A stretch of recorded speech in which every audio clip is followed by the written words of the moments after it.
Welcome, sisters. Salam alaikum, Jessica. You get them when you leave the house. Installez-vous, ici c'est le coin des Françaises. Vous l'avez déjà vu? Madame? Ouais. Si Allah il devait avoir une femme, ce serait elle. You have accomplished your hijrah by joining our mujahiris in this holy bed. You came here to share your life with them.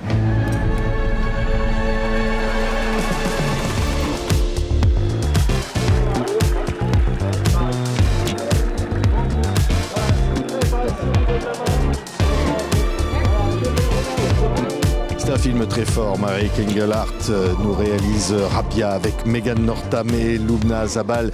C'est un film qui raconte une réalité, hein, et on peut le dire véritablement, Marie, qu'il y a des femmes qui sont parties faire le djihad en Syrie, à Raqqa ou ailleurs, se retrouvent dans une maison. Et au départ, elles croient peut-être trouver quelque chose qui va changer leur vie. Oui, je pense que les départs, c'était d'abord une fuite. Donc il fallait qu'elles partent de là où elles vivaient parce que c'était devenu insupportable. Et il y en avait qui savaient déjà à quoi ça ressemblait, mais en vrai que c'était une surprise ce qu'elles avaient trouvé sur place. Donc, Ouais. C'est basé sur beaucoup de témoignages, ce film. Beaucoup de rencontres. Oui. Oui, c'est un récit qui est basé sur des histoires de femmes qui ont vraiment vécu là-bas, qui sont revenues, qui sont soit maintenant en France, soit dans les prisons. Et j'ai essayé de prendre dans ces histoires, de créer Rabia, donc à partir de ces récits-là, et de développer un personnage qui, comme ça, passe de l'autre côté, passe du côté obscur et décide d'y rester. Oui, regardez, on va entendre les deux comédiennes qui sont absolument formidables. Regardez des images de Rabia. Qu'est-ce qui t'arrive, Rabia? Est-ce que tu aurais oublié les règles? Tu veux rentrer en France? Ici, c'est un plus grand destin qui t'attend. Tu sais ce qu'elle a fait au jumet? Tu crois que tu peux manigancer derrière mon dos sans conséquence? On s'est trompé.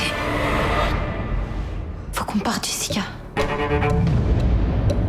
Les images de cette bande-annonce de Rabia, on voit ces jeunes filles et vous incarnez l'une d'elles, Megan Northam. Il y a chez ces jeunes filles le désir de changer de vie. Elle travaille dans un EHPAD, elle croit qu'elle va trouver là-bas quelque chose qui va lui apporter le bonheur. Oui, je pense qu'elle elle part vers une espèce de trouver son propre paradis sur Terre, ou pas sur Terre d'ailleurs, mais elle part chercher un paradis où elle va se retrouver dans un enfer encore plus profond que celui qu'elle vit déjà pour elle en France. Et voilà, c'est un échappatoire, ce voyage-là, qui va se transformer en une espèce de combat constant. Mais c'est... de base, c'est un échappatoire et je pense Rabia part avec une espèce d'idée en tête de militantisme. Elle part comme si elle allait pouvoir sauver des vies et changer quelque chose à ce monde qui la dégoûte, je pense, pas mal. Et puis en fait, elle va se faire prendre à son... c'est pas un jeu, c'est juste qu'elle se fait prendre... comment on dit ses rêves se transforment, quoi, avec une autre réalité. Elle tombe dans un piège, en fait. Et elle tombe dans un piège. Où elle est systématiquement manipulée jusqu'à ce qu'elle obéisse parfaitement. On voit bien d'ailleurs cette machine, comme ça, cette emprise qui se met en place, Lubna Zabal. Vous avez un rôle incroyable dans ce film, hein. C'est celui difficile, hein, d'incarner cette femme qui tient cette maison dans laquelle ces jeunes filles viennent et de nouer des relations avec elles, parfois de confiance, quitte à ce que ce soit une emprise qui va se transformer en enfer pour elles. En enfer pour les jeunes filles. Dès qu'elles passent la porte, dès qu'elles passent la porte de la madrasa, elles ont signé pour l'enfer, sans qu'elles le sachent. C'est un rôle, mais aussi exténuant que celui de Rabia, de Megan, dans une autre couleur, dans un autre registre. Mais effectivement, incarner une monstruosité avec un visage humain, c'est quelque chose qui demande aussi qui demande à s'effacer totalement soi-même pour pouvoir absorber cette monstruosité-là et l'incarner et lui donner vie. Et moi, comme cette femme me fascinait, avant même que je rencontre Marieke, j'avais déjà vu, tout lu. C'est le parcours de cette femme la monstruosité de cette femme me fascinait. Et parce que je comprends pas me fascine. Et je ne comprenais pas. Et j'ai cherché, en fait, pendant tout le tournage et en prépa surtout, à essayer de comprendre un maximum de choses sur qu'est-ce qui se passe, en fait, dans la tête, en plus d'une femme, quoi. C'est ça aussi. Parce qu'on a l'image d'une femme, c'est la maternité, c'est la tendresse, c'est l'amour, c'est la compréhension, c'est la sororité. Là, c'est tout l'inverse. C'est une femme qui accueille des jeunes filles, peut-être certaines d'entre elles n'ont même pas eu leurs règles encore, ou vont l'avoir, et qui les dépouille de tout, qui leur enlève toute dignité, tout passé, pour leur donner qu'un seul futur, c'est leur futur violeur, en fait, et dans un système, tout ça mangé dans une espèce de système religieux fabriqué, en fait, et dont elle croit à 100%. Et elle pense que tout ce qu'elle fait est en plus vrai, juste et beau. Oui. Ouais.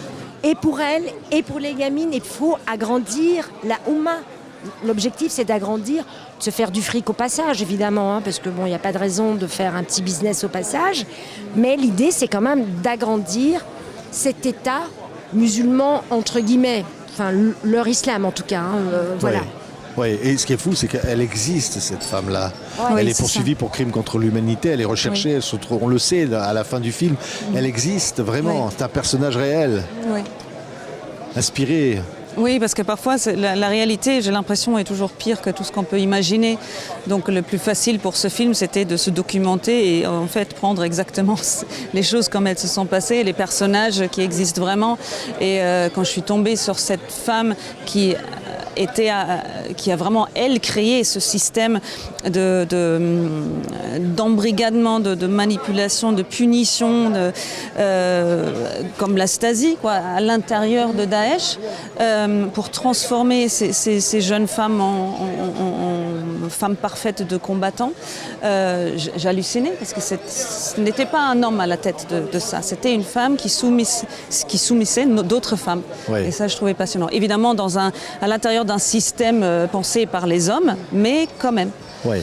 Et Rabia, elle va subir cela avec le caractère qu'elle a. Elle va devoir subir cette mariage forcé, le viol, les violences, les punitions terribles, terribles, jusqu'à un moment où ça bascule. C'est-à-dire, elle comprend à un moment donné qu'on est en train de la détruire.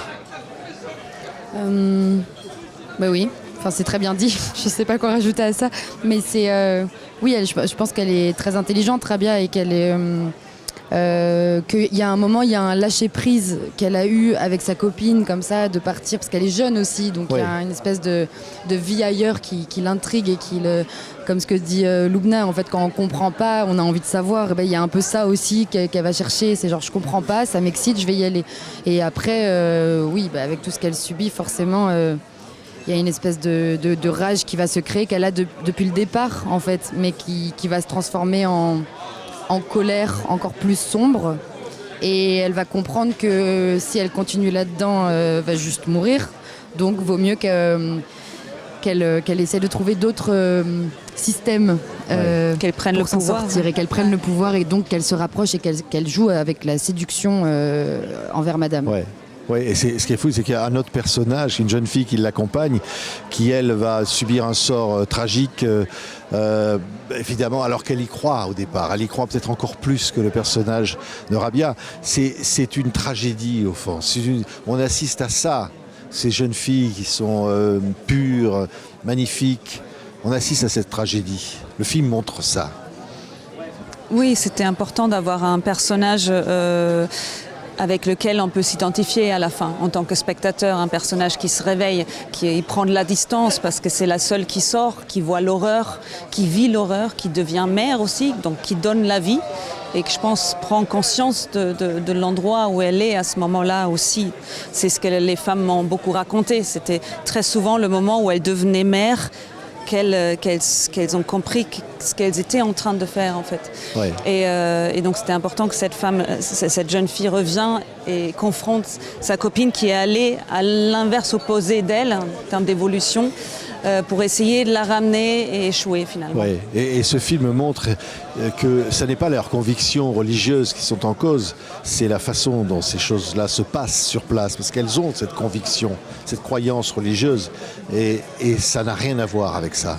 Oui, c'est un sujet compliqué parce que dans toutes les discussions que j'ai eues avec les filles, la religion, dans les médias, on dit qu'ils partent tous là-bas pour un dieu, mais en fait, quand on creuse un peu, quand on leur parle, c'est jamais pour un dieu. Hein. Il y a des raisons très très concrètes, plus ou moins conscientes, mais la religion, très souvent, est uniquement un prétexte pour faire ce qu'elles ont envie de faire, besoin de faire, rêvent de faire.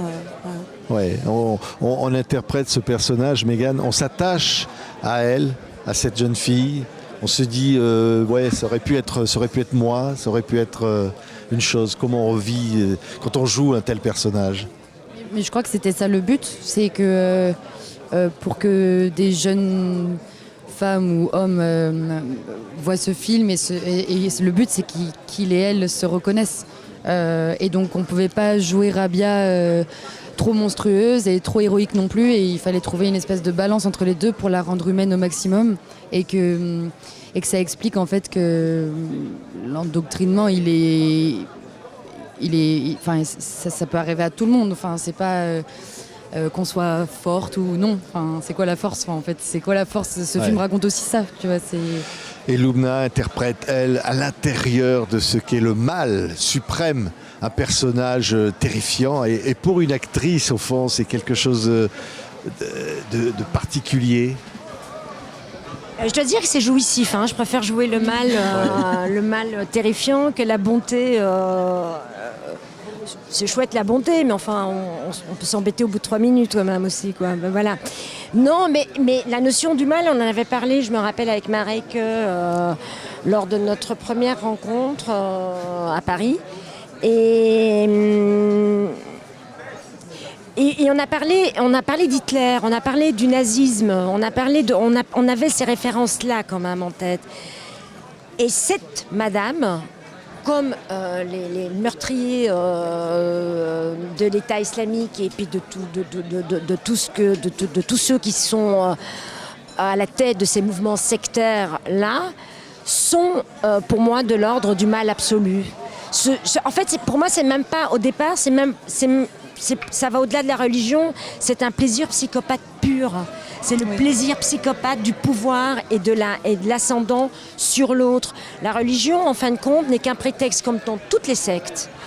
Et c'est ça qui était intéressant. Donc on avait, tu te rappelles, on est même... Oui, on est cherché dans des gestes. Dans des gestes, donc chez Hitler, mais aussi, voilà. Et puis même, on est allé voir chez les femmes de grands général nazi. Tu te rappelles, il y avait cette blonde, je ne sais plus comment elle s'appelle, qui avait ce petit visage de poupin. Et en fait, elle terrorisait les camps. Elle habitait juste à côté d'un camp nazi.